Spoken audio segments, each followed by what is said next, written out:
Tri ženy sedeli a rozprávali sa o výkone svojich manželov v posteli. Prvá žena hovorí: môj manžel je manželský poradca.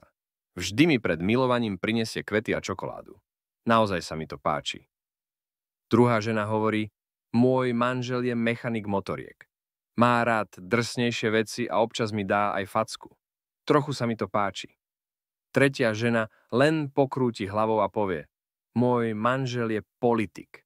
Len sedí na okraji postele a hovorí mi: aké úžasné to bude, keď to konečne dostanem. Počas raňajok žena povedala manželovi: stavím sa, že ani nevieš, aký je dnes deň. Samozrejme, že viem, odpovedal dotknuto a odišiel do práce. O 10:00 zazvonil zvonček. Keď žena otvorila dvere, čakala ju kytica 12 červených ruží. O 1:00 popoludní doručili 2-kilovú bombonieru s jej obľúbenými čokoládami. O 4:00 popoludní jej butik poslal dizajnerské šaty. Keď sa manžel vrátil domov, žena k nemu pribehla a objala ho. Ďakujem ti tak veľmi za kvety, čokolády a šaty, zvolala. Urobil si z tohto najúžasnejší deň Kolumba v mojom živote.